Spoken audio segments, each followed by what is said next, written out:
इस specific video lesson में हम आईकेप का एक पास पेपर सॉल्व करने लगे हैं जो कि है विंटर 2018 का क्वेश्चन नंबर 3। टॉपिक है एडजस्टेड प्रेजेंट वैल्यू। और एडजस्टेड प्रेजेंट वैल्यू की बुनियाद आपको पता है कि इसको 3 स्टेप्स में सॉल्व करना होता है। अब हम इस क्वेश्चन को सॉल्व करेंगे और देखेंगे कि कैसे एडजस्टेड प्रेजेंट वैल्यू के कॉन्सेप्ट्स अप्लाई होते हैं। देखिए, क्वेश्चन की रिक्वायरमेंट है evaluate the above proposed contract by using the adjusted present value technique APV, और 21 मार्क्स इस क्वेश्चन के आपको दिए गए हैं। तो चलिए जी क्वेश्चन पढ़ते हैं और साथ साथ कम से कम टाइम में इस क्वेश्चन को समझते और सॉल्व करते हैं। क्वेश्चन कहता है Venus trading limited VTL is engage in trading of building material for last many years due to rich experience of construction industry VTL is considering to submit a bid for construction of large building. एक building बनाने के लिए जा रहे हैं, उसके लिए bid दे रहे हैं। The estimated value of the contract is rupees 1500 million and it is expected to be completed within 4 years। 1500 million का ये कॉन्ट्रैक्ट होगा, ये सेल्स रेवेन्यू है, 4 साल में ये कंप्लीट होगा। Other estimates related to the contract are discussed below. और दूसरे एस्टिमेट्स आपको नीचे दिए गए हैं। अब ये जो 1500 मिलियन है ना, ये आपका सेल्स रेवेन्यू है। Bullet number 1, 25% mobilization advance will be received before the start of the project, which will be adjusted proportionately from the progress bills। यानी कि 25% पैसा आपको प्रोजेक्ट का एडवांस में मिल जाएगा और फिर हर साल जो ये बिल्स होंगे उसमें एडजस्ट हो रहा होगा। अच्छा देखिए, एडवांस जो है ना वो आपकी इनकम नहीं होती, और एडवांस का अमाउंट जो है ना वो टैक्सेबल नहीं होता। टैक्स में आपके पास जो है वो प्रॉफिट आएगा और प्रॉफिट में आपके पास सेल्स रेवेन्यू होना चाहिए। तो इस चीज का ख्याल रखिएगा कि ये जो पहली चीज है ना, मैं साथ साथ इसकी टाइमलाइन भी बना देता हूँ। देखें, पहली चीज 4 साल का प्रोजेक्ट है, ठीक है ना। हो सकता है कि कोई चीज डिले में हो तो 5 साल हो जाएंगे, अदरवाइज ईयर 0, 1, 2, 3, 4 होंगे। यहाँ पर ईयर 5 भी है, उसकी कोई रीजन है। दूसरी चीज 1500 मिलियन टोटल सेल्स रेवेन्यू है। तीसरी चीज 25% मोबिलाइजेशन एडवांस है। Advance is not taxable, it will be taxable if it is an income. तो इस चीज को याद रखिएगा। मैं अभी एनपीवी के चार्ट पर आऊंगा तो आपसे डिस्कस करूंगा कि इसकी क्या ट्रीटमेंट करी है। दूसरा है the construction work and progress billings will be as follows. जो मैं क्लाइंट को बिलिंग करूंगा वो क्या होगी? 10%, 25%, 35%, 30%। तो 1500 का 10% ले ईयर 1 पर, 1500 का 25% ले ईयर 2 पर, 1500 का 35% ले ईयर 3 पर, 1500 का 30% ले ईयर नंबर 4 पर। ये बिलिंग्स है। बिलिंग्स की बेसिस पर मेरा टैक्स कैलकुलेट होगा। लिहाजा सेल्स रेवेन्यू में मैं 1500 मल्टीप्लाई बाय रेलेवेंट परसेंटेज करूंगा। जो क्लॉज नंबर 1 में बात लिखी हुई है वो ईयर नंबर 0 पर मेरे कैश इनफ्लो के तौर पर मेरी वर्किंग्स में आ रही होगी, पहली चीज। दूसरी चीज उसने बोला है कि ये प्रोपोर्शनेटली एडजस्ट हो जाएगा बिलिंग से। इसका मतलब ये है कि मैं इसको अपने सेल्स रेवेन्यू से नेट ऑफ कर रहा हूँ। अब ये जो आपने अभी तक कहानी पढ़ी है, जरा इसको हम एडजस्टेड प्रेजेंट वैल्यू के चार्ट पर अपने पास अप्लाई करने का देखते हैं कि कैसे इसको अप्लाई किया मैंने। देखिए, मैंने आपके सामने सेल्स रेवेन्यू की कुछ वर्किंग बना ली। पहली चीज पूरी एनपीवी की वर्किंग बना ली। पहली चीज जो है, जो कि आपका सेल्स रेवेन्यू है, वो 1500 मिलियन टोटल था। उसको उसकी रेलेवेंट परसेंटेज से मल्टीप्लाई करके लेकर आए हूँ। यानी कि आप देख लें, पहले साल 10% का रेट था, तो 1500 का 10%, फिर 1500 का 25%, फिर 1500 का 35%, फिर 1500 का 30%। सर मोबाइलाइजेशन एडवांस कहाँ गया? देखें, बाकी चीजें मैं बाद में डिस्कस करूंगा। एक तो आप सेल्स रेवेन्यू देख लें आराम से। सेल्स रेवेन्यू आपको समझ आ जाना चाहिए। मटेरियल को, कॉस्ट ऑफ सब कॉन्ट्रैक्टिंग को, अदर कॉस्ट को, डेप्रिसिएशन को अभी अब छोड़ दें। प्रॉफिट बिफोर टैक्स मुझे कैलकुलेट करना था, इसके लिए मैंने मोबाइलाइजेशन एडवांस ऊपर नहीं लिया, क्योंकि वो एक एडवांस है, वो मेरी इनकम नहीं थी, तो टैक्स उस पर नहीं लगेगा। ये सारी चीजें छोड़ दें, मैं यहां पर ये चीज आपको समझा देता हूँ। मोबाइलाइजेशन एडवांस जो था वो आपके पास कैश का इनफ्लो था ये नंबर 0 पर, लिहाजा हमें दिखाना तो था। तो हमने 1500 का 25%, 1500 का 25% यानी कि 375 यहाँ पर दिखाया। और फिर वो जैसे जैसे एडजस्ट होता रहा, यानी कि उसने कहा था कि सेल्स रेवेन्यू में ये एडजस्ट होता रहेगा। यानी कि इसका मतलब ये हो गया कि मेरा जो कस्टमर है वो सेल्स रेवेन्यू जितने पैसे नहीं देगा, बल्कि उसमें से इसकी एडजस्टमेंट को माइनस कर कर देगा। तो इसीलिए वो यहाँ पर दिखाया गया है। ऊपर क्यों नहीं दिखाया? इसलिए क्योंकि वो मेरा सेल्स रेवेन्यू तो जब रिकॉर्ड होता है तब उस पर टैक्स लगता है। मुझे टैक्स की वर्किंग भी साथ करनी है, इसलिए यहाँ पर मैंने ये लाइन आइटम शो कर दिया। टोटल अमाउंट कितना था? 375। उसका 10% यहाँ आ गया, जो रेशियो दिया हुआ था हमें। 25% आ गया, 35% आ गया और 30% आ गया। ये अगर आप टोटल भी करते हैं ना तो ये टोटल भी 375 से मैच कर रहा होगा, यानी कि जो एडवांस आया वो फिर बाद में नॉक ऑफ होता रहा। ठीक है, और जो सेल्स रेवेन्यू है वो ऊपर हमने जो परसेंटेज दी हुई है उसके हिसाब से बुक कर लिया है। ये मैंने आपको कुछ वर्किंग साथ साथ दिखा भी दी जो कि बुलेट नंबर 1 और 2 से पर्टेन करती थी। अच्छा, ये भी लिखा हुआ था, it may be assume that progress billings would be raised at year end and would be received in the same year. अगर कुछ नहीं लिखा हुआ होता तो भी हम एनपीवी के सवालों में एज्यूम करते हैं कि जितने भी कैश इनफ्लो आउटफ्लो हैं वो at the end of the year he arise हो रहे होते हैं, तो इसमें कोई बड़ी बात नहीं थी। एक और पॉइंट, प्रोग्रेस बिल्स, यानी कि ये जो बिल्स हैं ऊपर वाले, ये जो 1500 का 10%, 1500 का 25%, 1500 का 35%, 1500 का 30%, will be subject to retention at 5% of the billed amount. The retention money will be released after 1 year of completion of contract. इसका मतलब ये है कि जो बिल है उसका 5% अमाउंट रिटेन हो जाता है, उसकी रिटेंशन हो जाती है, और वो रिटेंशन मनी जो है वो कॉन्ट्रैक्ट के 1 साल बाद रिलीज होगा। अब अगेन देखें, ये एक दो जो पॉइंट्स हैं इसका कोई एडजस्टेड प्रेजेंट वैल्यू से ताल्लुक नहीं है, इसने बस घुमाने के लिए दो चार इस तरह की बातें डाल दी। तो बहरहाल इसको भी मैंने जो है वो यहाँ पर शो कर दिया है। देखिए, आपके पास टोटल अमाउंट जो था 150 था, उसका 5% आ गया। अगली बार आपके पास 375 था, उसका 5% आ गया। अगली बार उसके बाद 525 था, उसका 5% आ गया। अगली बार आपके पास 450 था, उसका 5% आ गया। अब आपका सवाल ये हो सकता है कि सर ये नेगेटिव में क्यों है? ये नेगेटिव में इसलिए है क्योंकि जो सेल्स रेवेन्यू है उसमें से ये अमाउंट जिन लोगों ने मुझे पैसा देना था उन्होंने रिटेन करनी है। मैं ये जो बिल्डिंग में शायद अपार्टमेंट्स बेच रहा हूँ या जो भी कर रहा हूँ, मैंने ये पॉलिसी रखी है जो आपका बिल बनेगा उसमें से 5% आप रिटेन कर लेना एज अ सिक्योरिटी या जो भी एक्सवाइजेड रीजन होगा, और कॉन्ट्रैक्ट के 1 साल बाद मुझे दे देना। तो इन सब का जो सम है ना वो यहाँ पर 75 बन रहा होगा और आ रहा होगा। ठीक है जी, जितना भी रिटेन किया है वो एंड में रिलीज होकर मुझे in terms of cash inflow तो मिलेगा। अच्छा जी, उसके बाद आगे क्या लिखा हुआ है?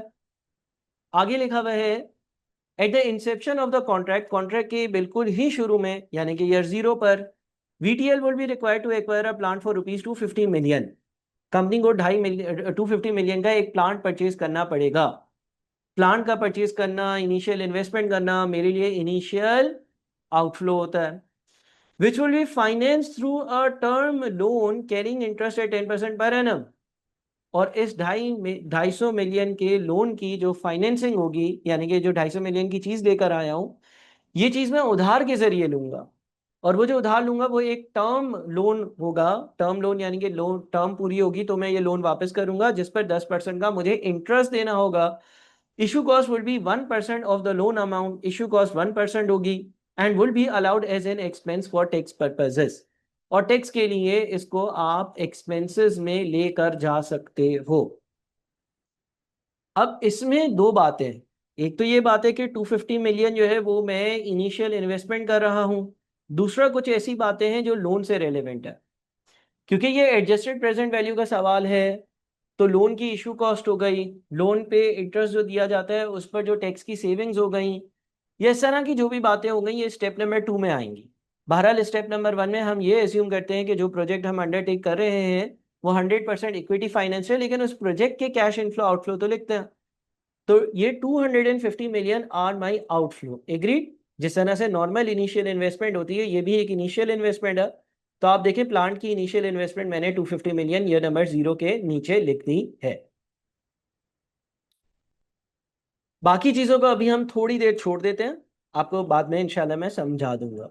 अच्छा, आगे क्या है? Estimated cost of the contract is as follows. खर्चे क्या है? Direct material including cements and steel 700 million total होगा। 40% of the material will be acquired in year number 1, 20% in each of the remaining 3 years। 40%, 20%, 20%, 20%, 700 का करना है। तो ये मैंने यहाँ पर किया हुआ है, मैं आपको दिखा भी देता हूँ। मटेरियल की जो कॉस्ट थी 700, उसका 40% ईयर 1 में, 20%, 20%, 20%। जो उसने बोला था, बड़ी सिंपल सी लाइन बोली थी, मटेरियल के लिए परसेंटेज से मल्टीप्लाई कर लिख दिया amount. Cost of subcontracting 150 million है। Subcontractors will commence work in the second year, which will be equally distributed over the remaining contract period। 150 million सब कॉन्ट्रैक्टर्स लेंगे, सेकेंड ईयर में काम शुरू करेंगे, और जो भी टर्म है उस पर इवनली स्प्रेड होगा। तो सेकेंड, थर्ड और फोर्थ ईयर में इक्वली स्प्रेड अगर होता है तो 50-50-50 आना चाहिए। देख लेते हैं। ये देखें, हमारे पास कॉस्ट ऑफ सब कॉन्ट्रैक्टिंग 150 को 3 से डिवाइड, 150 को 3 से डिवाइड, 150 को 3 से डिवाइड कर 50-50-50 लिख दिया।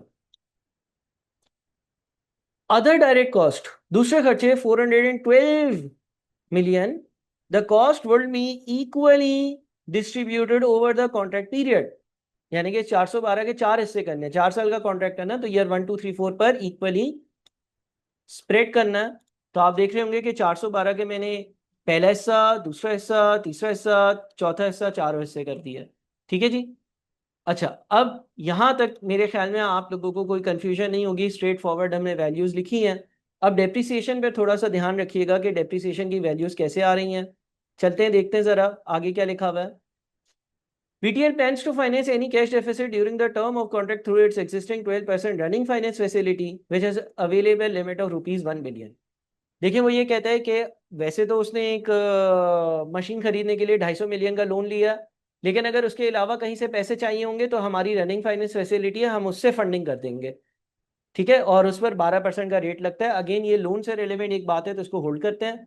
Additional information, the par value of VTL shares is ₹10 each and these are currently being traded at ₹25। Equity beta of VTL is 1.3, whereas risk-free rate and market risk premium are 9 and 6% respectively।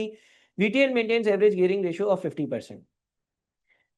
Company के shares की par value दी हुई है, company के share की जो market value है वो दी हुई है, कंपनी का जो इक्विटी बीटा है वो दिया हुआ है, कंपनी का जो डेट टू इक्विटी रेशियो होता है वो दिया हुआ है, कंपनी का रिस्क फ्री रेट 9% का दिया हुआ है, कंपनी का रिस्क प्रीमियम 6% का दिया हुआ है। साथ में पॉइंट नंबर 2 में एक और इंफॉर्मेशन है, अनगेट बीटा। अनगेट बीटा का मतलब beta asset. Ungeared beta of construction industry is 0.7। देखो, हमें एडजस्टेड प्रेजेंट वैल्यू के क्वेश्चंस में ऑल्दो फाइनेंसिंग डेट से हुई हो, इनिशियली ये एज्यूम करना होता है कि प्रोजेक्ट 100% इक्विटी फाइनेंस्ड है, कोई फाइनेंशियल रिस्क नहीं है, कोई बीटा इक्विटी नहीं है, प्योर इक्विटी, कोई किसी किस्म का लोन नहीं है। तो कैपिटल एसेट प्राइसिंग मॉडल में आप बीटा एसेट का इस्तेमाल करते हो। बीटा एसेट यानी कि अनगेट बीटा। अनगेट बीटा 0.7 आपको दिया हुआ है। ऊपर वाली लाइनों में आपको रिस्क प्रीमियम और risk free rate of return दिया हुआ है। ये इस चीज को हिंट कर रहा है कि capital asset pricing model use कर सकते हो और ungeared cost of equity use calculate कर सकते हो। तो अनगेट कॉस्ट ऑफ इक्विटी भी की भी कैलकुलेशन देख लेते हैं, फिर मजीद आगे चलते हैं सवाल में। देखें, risk free rate of return दिया हुआ है, रिस्क प्रीमियम दिया हुआ है। अच्छा, हो सकता था कि आपको मार्केट रेट ऑफ रिटर्न दिया हुआ हो, तो market rate of return minus risk free rate of return करते, उसको बीटा से मल्टीप्लाई करके risk free rate of return add करते। या कभी कभार रिस्क प्रीमियम दिया हुआ होता है, दोनों सेम चीजें नहीं है। Risk premium is equals to market rate of return minus risk free rate of return. तो यहां पर आपको रिस्क प्रीमियम दिया हुआ था, बीटा भी दिया हुआ था, आपने capital asset pricing model apply किया, risk free rate of return plus beta asset multiplied by risk premium. Risk premium की जगह कभी कभी market rate of return minus risk free rate of return bracket में आ जाता है। और बीटा, हमने बीटा एसेट लेना है, अनगेट बीटा लेना है। उसकी रीजन मैं बहुत बार बता चुका, ये सवाल एडजस्टेड प्रेजेंट वैल्यू का है, तो 13.2 की वैल्यू को हम यूज करेंगे अपने प्रोजेक्ट के डिस्काउंटिंग के लिए इनिशियली। उसके बाद है applicable income tax rate is 30%, taxes payable in the same year to which it relates. VTL can claim initial and normal depreciation at 50 and 10% respectively under the reducing balance method. The residual value of the plant at the end of useful life is expected to be equal to its carrying value। Tax का rate 30% है। Tax same साल में पे होता है। अगर tax losses होते हैं तो वो कैरी फॉरवर्ड हो सकते हैं, यानी कि अगर एक साल का टैक्स लॉस है तो वो अगले साल की टैक्सेबल इनकम को कम करेगा और उसके बाद आप टैक्स पे करोगे। अच्छा, टैक्सेबल लॉसेस की दो ट्रीटमेंट्स होती हैं। एक ये होता है कि टैक्सेबल लॉस है, आप किसी और प्रोजेक्ट से ऑफसेट कर सकते हो। एक ये होता है कि आप सेम प्रोजेक्ट की इनकम को रिड्यूस कर सकते हो आने वाले सालों में। तो यहाँ पर आने वाले सालों वाले कॉन्सेप्ट है, यानी कि अगले सालों का अगर टैक्सेबल इनकम होगा तो उसको मैं रिड्यूस कर सकता हूँ और फिर मैं टैक्स पे करूंगा। ठीक है, ये याद रखिएगा। टैक्स का रेट 30% है, ये याद रखिएगा। डेप्रिसिएशन के बारे में कहा गया है कि एक तो आपको इनिशियल अलाउंस दिया जाएगा 50% का, और नॉर्मल डेप्रिसिएशन साल की 10% होगी, ये याद रखिएगा। Brought forward tax losses can be carry forward for the next 6 years. ये मैं बात कह रहा था कि ब्रॉड फॉरवर्ड टैक्स लॉसेस जो है वो कैरी फॉरवर्ड हो सकते हैं। अच्छा, अब मैं डेप्रिसिएशन पे थोड़ा सा आ जाता हूँ। डेप्रिसिएशन किस पर होगी भाई? प्लांट कितने का था? 250 मिलियन का। तो मैं आपको डेप्रिसिएशन की वर्किंग जरा समझा दूँ। 250 मिलियन का आपने प्लांट परचेज किया, पहले साल आपको इनिशियल अलाउंस मिलेगी। इनिशियल अलाउंस का मतलब ये कि 50% डेप्रिसिएशन आप पहले ही साल में चार्ज कर सकते हो, और उसके अलावा on top of that normal circumstances की 10% भी लगा सकते हो। अब इसने यहाँ पर ये लिखा हुआ था कि इनिशियल अलाउंस 50% है और नॉर्मल 10% है, तो इसका मतलब पहले साल में जो एसेट खरीदा उसका 50% लेंगे, वो भी डेप्रिसिएशन, और फिर जो वैल्यू बच गई उसका 10% लेंगे, वो भी डेप्रिसिएशन। रिड्यूसिंग बैलेंस मेथड है। दूसरे साल ये जो नेटबुक वैल्यू है उस पर 10% लगा दो। तीसरे साल जो नेटबुक वैल्यू है उस पर 10% लगा दो, रिड्यूसिंग बैलेंस मेथड चल रहा है। चौथे साल जो नेटबुक वैल्यू है उस पर 10% लगा दो। ये चौथे साल के आखिर की नेट बुक वैल्यू आ गई। गौर से सुनिएगा, ये चौथे साल के आखिर की नेटबुक वैल्यू आ गई। इसमें कोई भी ऐसी वर्किंग नहीं है जो आपको मुश्किल लगे। आसानी से आप ये कैलकुलेट कर सकते हो। 250 का 50%, फिर जो बच गया उसका 10%, फिर जो बच गया उसका 10%, फिर जो बच गया उसका 10%। लेकिन यहाँ पर एक चीज जो है ना, सवाल ने बड़ी अच्छी बात लिखी है। देखिए 82.01 ये जो आया है ना हमारे पास, ये 82.01 इस स्पेसिफिक मशीन की नेट बुक वैल्यू है। अगर मैं मेरी realisable value, scrap value, sales proceeds, तीन नाम होते हैं, realisable value, scrap value, sales proceed, 82.01 से ज्यादा होती तो गेन ऑन डिस्पोजल होता, कम होती तो लॉस ऑन डिस्पोजल होता। गेन ऑन डिस्पोजल होता तो टैक्स वाला उस पर टैक्स लेता, लॉस ऑन डिस्पोजल होता तो भी वो फाइनेंशियल अकाउंट्स में आ रहा होता और उससे उससे मेरा टैक्स कम हो रहा होता। लेकिन यहां पर सवाल ने ये लिखा कि जितनी नेट बुक वैल्यू होगी उतनी ही रियलाइजेबल वैल्यू होगी। यानी कि अगर ये एसेट जो है इसकी नेटबुक वैल्यू 82.01 है, तो ये एसेट बेचने गया तो ये बिका भी 82.01 पर। अब अगर ऐसा है ना, तो कोई गेन या लॉस ऑन डिस्पोजल नहीं है, ठीक है, कोई गेन या लॉस ऑन डिस्पोजल नहीं है। लेकिन ये रियलाइजेबल वैल्यू का मतलब ये होता है कि इतने में मैंने बेचा तो कैश का इनफ्लो हुआ। तो कैश का इनफ्लो हुआ तो ये कैश इनफ्लो जरूर है, लेकिन ये टैक्स के बाद आएगा, इसलिए क्योंकि ये कैश का इनफ्लो है, ये गेन नहीं है जो इस पे टैक्स दिया जाए। ये नेटबुक वैल्यू है, इतने की नेटबुक वैल्यू थी, इतने में ही बेचा, तो गेन या लॉस ऑन डिस्पोजल हुआ ही नहीं। तो हमारे पास 82.01 एज अ कैश इनफ्लो हमारी मेन वर्किंग में आ रहा होगा, और वो ये realisable value of the asset मैंने लिखी है 82.01। ठीक है जी। अच्छा, डेप्रिसिएशन पूरी वर्किंग मैंने आपको समझा दी, बस वहीं से सारी वैल्यूज लिंक हो रही हैं। ये पहले साल की डेप्रिसिएशन, दूसरे साल की, तीसरे साल की, चौथे साल की। ये पहले साल का आपने प्रॉफिट बिफोर टैक्स कैलकुलेट किया, जब ये कैलकुलेट किया तो आपको पता चला 370.5 का लॉस आ रहा है। सवाल ये कहता है कि टैक्स का रेट 30% है, लेकिन अगर टैक्स लॉसेस होंगे तो वो कैरी फॉरवर्ड कर सकते हो, अगले साल की इनकम को उससे रिड्यूस कर सकते हो और फिर टैक्स भरना। तो पहले साल तो लॉसेस आ रहे हैं, टैक्सेबल लॉसेस, ये यहाँ पर कैरी फॉरवर्ड हुआ। अगले साल की जो इनकम थी उस पर भी मैं टैक्स नहीं भरूंगा। क्यों? इनकम है 70.75 की, कैरीड फॉरवर्ड टैक्स लॉसेस है 370.05 के। टैक्स वाले ने मुझे बोला है 6 साल तक इसके मजे लेते रहो। 6 साल तक जब ये लॉस से अपनी फ्यूचर की इनकम्स को कम नहीं कर देते हो, तुम्हें टैक्स पे करने की जरूरत नहीं है। तो मैंने 70.75 यहाँ पर एडजस्ट किया, अभी भी टैक्सेबल लॉसेस बच गए हैं। अगले साल 221.88 की इनकम हुई, उसमें से वापस से 299.75 को एडजस्ट किया, अभी भी टैक्सेबल लॉसेस 77.88 के बच गए, मुझे इस साल भी टैक्स नहीं पे करना। तीसरे साल जो मेरी इनकम है उसमें से ये अमाउंट माइनस हुआ, हाँ इस अमाउंट पर मैं टैक्स पे करूंगा। यानी कि आप इन तीनों को अगर टोटल करेंगे ना, तो ये आपके जो सॉरी, इन दोनों को, जो आपके पास ये दो और ये वाली वैल्यू 77.88, इसको टोटल करेंगे ना, तो पहले ये 370.5 बनेगा। जितने आपके ईयर 1 के टैक्सेबल लॉसेस थे वो यहाँ पर एडजस्ट हुए, फिर यहाँ पर एडजस्ट हुए, फिर बच गया, फिर यहाँ पर एडजस्ट हुआ, फिर बचा हुआ अमाउंट जो है उस पर टैक्स पे कर रहे हो। पहले 370.5 आपको माफ थे, पहले 370.5 पर आपको टैक्स नहीं देना था। जितनी भी आपकी इनकम बन रही है, जो पहले साल का आपका जितना लॉस था वो आगे वाली इनकम्स में एडजस्ट हो रहा था, माइनस हो रहा था। इस टैक्स का रेट 30% है, इस पर टैक्स देंगे तो 21 रुपए टैक्स बनेगा। अब नेट प्रॉफिट या लॉस आफ्टर टैक्स कैसे आया भाई? 370.5 है, 70.75 है, 22 टू 2 121.88 है और 126.88 है। याद रखिएगा कि कैसे लिंकिंग करी है। पहले साल का लॉस है, एज इट इज आ गया। दूसरे साल 70.75 की इनकम है लेकिन टैक्स नहीं है, तो वही मेरे पास आ गया। तीसरे साल 221.88 की इनकम है लेकिन टैक्स नहीं है, तो वही आ गया। चौथे साल 147.89 की इनकम है, 21 का टैक्स है। अच्छा, 21 का टैक्स जो है वो 147.89 का 30% नहीं है, बल्कि वो 70.01 का 30% है। तो ये आपके पास नेट अमाउंट आ गया। फिर क्या किया sir, depreciation as a non cash expense अगर हम ऊपर माइनस करते हैं तो नीचे ऐड बैक करते हैं। बाकी ये सारी चीजें हम जो है वो गो थ्रू कर चुके हैं। आपके नेट कैश फ्लोज आ गए। नेट कैश फ्लोज तक जब आप आ जाओगे, आप उसकी डिस्काउंटिंग करोगे।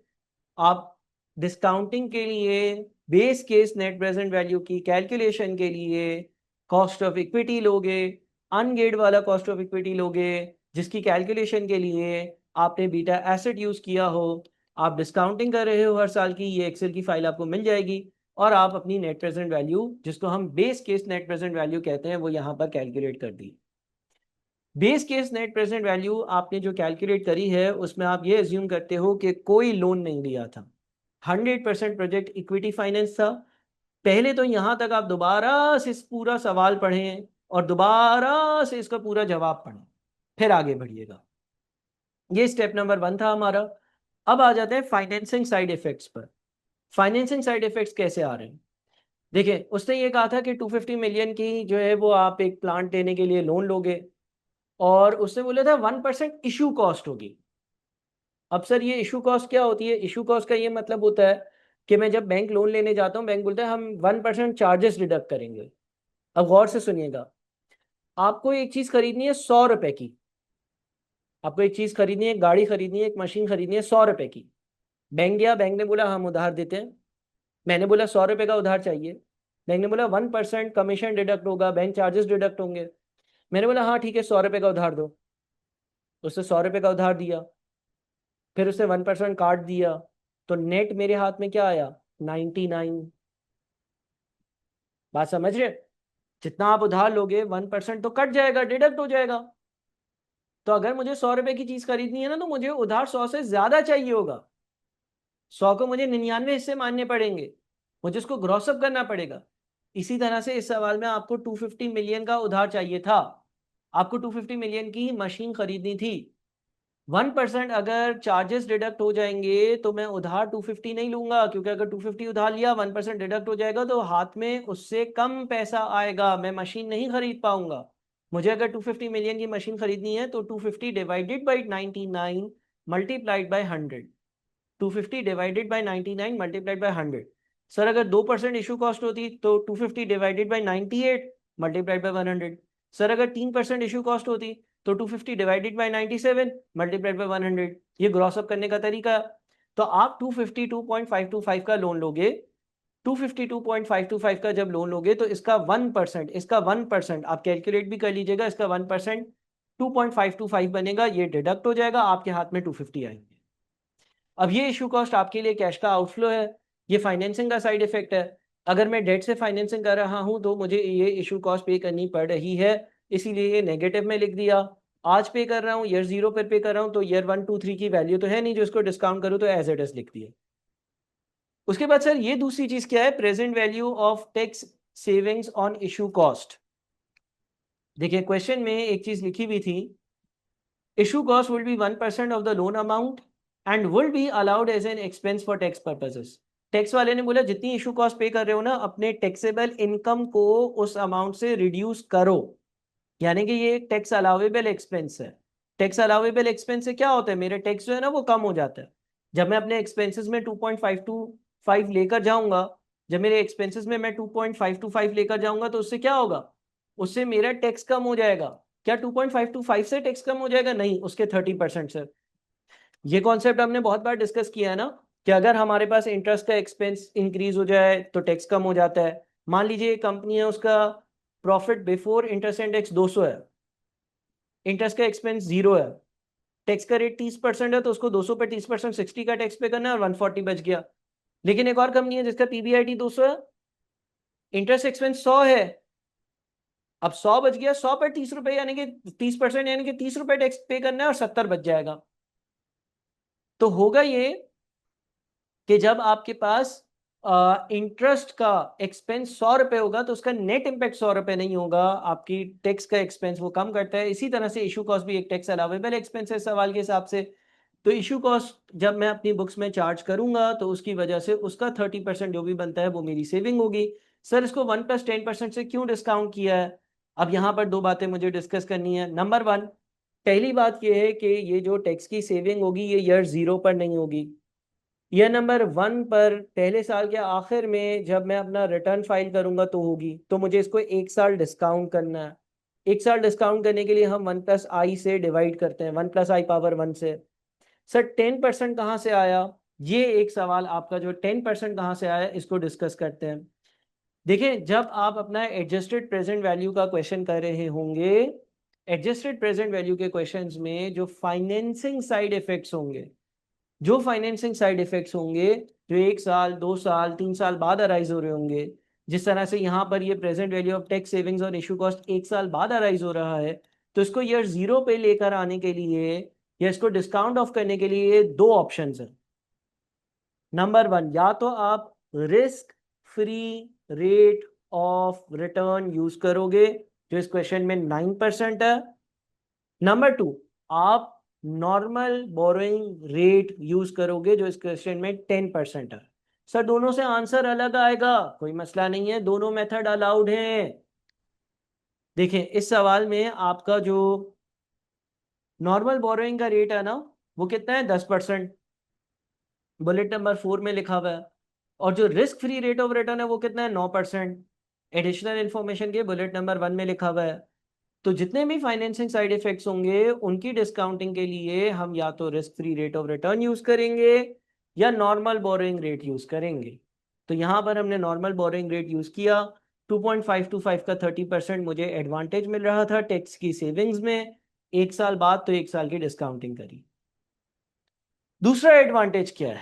दूसरा एडवांटेज है present value of tax savings और इंटरेस्ट कॉस्ट। जैसे कि हमें पता है कि अगर हम इक्विटी के बजाय डेट के थ्रू, लोन के थ्रू अपनी फाइनेंसिंग करें तो इंटरेस्ट का एक्सपेंस बढ़ता है। इंटरेस्ट का एक्सपेंस बढ़ता है तो टैक्स कम लगता है। तो ये वो वाला एलिमेंट है सेविंग का। यानी कि अगर लेट से मैं कोई प्रोजेक्ट करूं और 100 रुपए की इक्विटी से वो स्टार्ट करूं, तो इक्विटी के अगेंस्ट डिविडेंड देते हैं लेकिन वो टैक्स अलाउेबल नहीं होता। बट अगर वही ऐसा ही प्रोजेक्ट में 100 रुपए का डेट लेकर फाइनेंस करूं, तो डेट पर दिया गया इंटरेस्ट मेरी बुक्स में एज ए एक्सपेंस चार्ज होगा और फिर टैक्सेबल इनकम जो होगी वो रिड्यूस हो जाएगी। लेकिन सर इसके तो एक से ज्यादा सालों में इंपैक्ट आएंगे। हाँ, इसका एक सिंगल इंपैक्ट नहीं होगा ईयर 1 पे के आखिर में, ईयर 2 के आखिर में, ईयर 3 के आखिर में, ईयर 4 के आखिर में। लाइफ ऑफ द प्रोजेक्ट 4 साल है ना। चारों साल जब जब मैं इंटरेस्ट दे रहा हूँगा तो मुझे इंटरेस्ट की वजह से टैक्स सेविंग्स अराइज हो रही होंगी। तो सर ये कैसे कैलकुलेट किया, गौर से देखिएगा। 250 को 99 से डिवाइड और 100 से मल्टीप्लाई किया ना तो लोन का अमाउंट आया है, जो कि ये 252.525 ही होगा। आई रिपीट, 250 को 99 से डिवाइड और 100 से मल्टीप्लाई किया, ये लोन का अमाउंट आया जो कि ये 252.525 ही होगा। इसका 10% लिया, इसका 10% लिया, लोन का अमाउंट मल्टीप्लाइड बाय 10%, इंटरेस्ट का एक्सपेंस आ गया। और इसको टैक्स रेट से मल्टीप्लाई किया। टैक्स रेट से क्यों मल्टीप्लाई किया? क्योंकि सेविंग्स 100% तो नहीं होंगी, 30% होंगी। जब ये बुक्स में एज ए एक्सपेंस जाएगा, ये इंटरेस्ट की कॉस्ट जाएगी, तो इसका 30% मेरी सेविंग्स होंगी। तो 250 को 99 से डिवाइड 100 से मल्टीप्लाई किया, ग्रॉसअप किया, ग्रॉसअप करने के बाद 10% लगाया तो इंटरेस्ट की एक्सपेंस आ गया। इंटरेस्ट के एक्सपेंस को मैंने 30% से मल्टीप्लाई किया तो एक साल की टैक्स की सेविंग आ गई, ये जो ब्रैकेट में। अब ये ईयर 1 पर भी होगी, 2 पर भी होगी, 3 पर भी होगी, 4 पर भी होगी। तो 4 बार ये जो सेविंग्स होंगी इनकी प्रेजेंट वैल्यू चाहिए। इनकी प्रेजेंट वैल्यू के लिए कोई डिस्काउंट फैक्टर होना चाहिए। मैंने यहाँ पर डिस्काउंट फैक्टर्स की जो कैलकुलेशन है वो कर दी हैं। अच्छा, हम 9 नहीं 10% यूज़ कर रहे हैं रेट, तो ये 10% है। कैलकुलेशंस कैसे करी है? या तो आप हर साल का डिस्काउंट फैक्टर अलग अलग कैलकुलेट करो। 1/1.1 पावर 1, 1/1.1 पावर 2, 1/1.1 पावर 3, 1/1 पावर 4, और फिर इन सबको ऐड कर दो तो 3.170 बनेगा। ठीक है, या तो ये काम करो, या फिर आप जो एनवीटी फैक्टर का हमारा फॉर्मूला होता है 1 - 1 + 10% पावर -4 डिवाइडेड बाई 10%, उससे आप इसकी कैलकुलेशन कर लो। तो 3.170 ये बनता है हमारा present value tax interest on tax sheets calculate करने के लिए एनवीटी का फैक्टर। सर अगर मैं ऐसा करूं कि हर साल का ईयर 1 का, ईयर 2 का, ईयर 3 का और ईयर 4 का टैक्स सेविंग्स का अमाउंट लिखूं और उसको रेलेवेंट डिस्काउंट फैक्टर से मल्टीप्लाई कर कर ऐड करूं तो भी हो जाएगा? हाँ। अगर फॉर एग्जांपल मैं ये कहता हूं कि 250 डिवाइडेड बाय 99 इंटू 100, 252.2525 का कोई लोन आया, इसका 0.10, इसका 10% यानी कि 25.252 का इंटरेस्ट है, इसका 30% 7.575 बनता है। अब मैं 7.578 कर लें, 7.58 into 0.909 plus 7.58 into 0.826 plus 7.58 into 0.751 plus 7.58 multiplied by 0.683 करूंगा तो फिर भी मेरा आंसर सेम आएगा, लेकिन वो इतना लंबा तरीका करने का कोई फायदा नहीं है। ठीक है जी। अच्छा, अब आगे बढ़ने से पहले एक और वर्किंग में आपको दिखा देता हूं। एक रनिंग फाइनेंस की डिस्कशन थी। सवाल ने ये कहा था कि अगर प्रोजेक्ट में पैसे कम पड़ जाएंगे तो वो पैसे आप रनिंग फाइनेंस के जरिए जो है वो पूरे कर लोगे। अब अगर हम इस प्रोजेक्ट की बात करते हैं और रनिंग फाइनेंस की बात करते हैं तो रनिंग फाइनेंस क्या था भाई? VTL plans to finance any cash deficit during the term of contract through its existing 12% running finance facility, which has available limit of ₹1 billion. आपको ये कहा गया है कि आप मशीन के लिए तो 250 मिलियन का लोन लोगे, फिर अगर कमी पड़ी तो रनिंग फाइनेंस फैसिलिटी यूज करोगे। तो देखते हैं रनिंग फाइनेंस फैसिलिटी यूज हो भी रही है या नहीं। अगर हम रनिंग फाइनेंस फैसिलिटी की वर्किंग पर आए ना, तो ये ओपनिंग बैलेंस कैसे आया? अगर मैं यहाँ ऊपर जाता हूँ तो देखें ईयर नंबर 0, जैसे ही पहला साल स्टार्ट हुआ, 375 मिलियन आपको एज अ मोबिलाइजेशन एडवांस मिल गए, आपके बैंक अकाउंट में कैश आ गया। और दो वो एडवांस था लेकिन कैश तो था ना, तो बैंक का बैलेंस इंक्रीज हो गया। अच्छा, 250 मिलियन का जो आपने प्लांट खरीदा है उसका तो अलग लोन लिया, उसका उसका अलग हिसाब है। अच्छा जी, तो इसका मतलब 375 मिलियन मेरे बैंक में आ गए। पहला साल खत्म हुआ तो 278 का नेट कैश आउटफ्लो है। सारी चीजें करने के बाद 278 का नेट कैश आउटफ्लो है। तो इसको जरा देखिएगा कि हुआ क्या। ईयर नंबर 1 के स्टार्ट में 375 मिलियन मेरे पास आ गए मोबिलाइजेशन एडवांस। पहले साल 278 मिलियन का नेट कैश आउटफ्लो हुआ, वो ऊपर जो वर्किंग दी है उसके हिसाब से। इसके अलावा मैंने इंटरेस्ट भी तो पे किया होगा, जो लोन लिया है मैंने, जो मैंने लोन लिया है ये 252.525 का, इसका 10% इंटरेस्ट आता है, वो भी पे कर देते हैं। फिर भी क्लोजिंग बैलेंस कितना बच गया? 71.575। जो इस बार का ईयर 1 का क्लोजिंग है वो ईयर 2 का क्या होगा? ओपनिंग होगा। अच्छा, ईयर 2 में भी कोई कैश इस्तेमाल हुआ है क्या? क्या? हाँ। अगर हम ऊपर देखते हैं तो ईयर 2 के भी नेट कैश फ्लोज नेगेटिव थे। 3 और 4 के पॉजिटिव थे, 2 के भी नेगेटिव थे 30.50। सो 30.50 माइनस हुए, इंटरेस्ट जो पे किया वो माइनस हुआ, फिर भी ये पैसा बच गया। ईयर 3 का ये ओपनिंग बना, ईयर 3 में पैसा आया है, ऊपर वाली ही वर्किंग से देखें तो ईयर 3 में नेट कैश इनफ्लो है, इंटरेस्ट पे किया ये बच गया। फिर ये वाला वैल्यू वहां से क्लोजिंग आई, ये वाला आया है पैसा, ये गया, ये बच गया। तो मुझे कभी भी रनिंग फाइनेंस फैसिलिटी की जरूरत पड़ी ही नहीं। मेरा जो बैंक बैलेंस है वो हमेशा पॉजिटिव है। रनिंग फाइनेंस फैसिलिटी की जरूरत तो तब पड़ती जब ये वैल्यू कहीं ना कहीं नेगेटिव हो जाती। ऐसा कुछ भी नहीं हुआ। तो इसका मतलब ये हो गया कि इस सवाल में सिर्फ और सिर्फ एक फाइनेंसिंग थी, और वो वही 250 मिलियन वाला जो लोन है जिसकी हमने ऊपर वर्किंग करी उससे रिलेवेंट फाइनेंसिंग थी, और कोई भी फाइनेंसिंग नहीं थी। बट इस वर्किंग को हमें करना पड़ेगा एग्जाम में, इसके कोई मार्क्स हो सकते हैं, क्योंकि उसने पूरी एक बात, एक स्टेटमेंट लिखा तो हमने ये वर्किंग भी कर दी। अब ये फाइनेंसिंग साइड इफेक्ट्स हैं। अच्छा, फाइनेंसिंग साइड इफेक्ट इससे मजीद ज्यादा भी हो सकते हैं, लेकिन आहिस्ता आहिस्ता आप एब्जॉर्ब करें। 3 फाइनेंसिंग साइड इफेक्ट इस सवाल में आए। एक तो इशू कॉस्ट होगी, दूसरा जब आप इशू कॉस्ट पे करोगे तो वो टैक्स अलावेबल होगा तो उसकी वजह से टैक्स सेव होगा। तीसरा जो इंटरेस्ट एनुअली पे होगा उसके अगेंस्ट आपकी जो टैक्स की सेविंग्स होगी। ये सारी इशू कॉस्ट जो है वो हम base case net present value, हमारी base case net present value 2.12 negative आई थी। Base case net present value is a net present value calculated on the assumption that the project is 100% equity financed. और हमने क्योंकि date finance से करी तो उसके जो इम्पैक्ट्स हैं वो ये 3 हैं, और इसकी वजह से जो हमारा रिजल्ट नेट है वो 20.05 है। यानी कि आपने 2.12 नेगेटिव, नेगेटिव 2.525 प्लस 0.689 प्लस 24.01 किया, तो नेट इम्पैक्ट 20.05 का पॉजिटिव इम्पैक्ट आ रहा है। ठीक है जी, इसको हम कहते हैं adjusted present value. Adjusted present value का मतलब यह है कि आपने पहले base case net present value calculate करी, तब आपने कोई भी फाइनेंसिंग साइड इफेक्ट नहीं लिया, सारे फाइनेंसिंग साइड इफेक्ट सेपरेटली अलग से लिए और फिर उसको main base case net present value में एड अप कर दिया। सो आई होप कि आपको कुछ ना कुछ समझ आया होगा। इस सवाल को दोबारा रीड करें, अच्छे से पढ़ें, सुने, समझें, मुझसे डिस्कस करिएगा, अच्छे से सवाल को सॉल्व करिएगा। अपना बहुत ख्याल रखिएगा और मुझे व्हाट्सएप पर बहुत ज़्यादा तंग करिएगा ताकि मैं आपकी क्वेरीज को रिजॉल्व कर सकूं। Thank you so much. अल्लाह हाफिज़।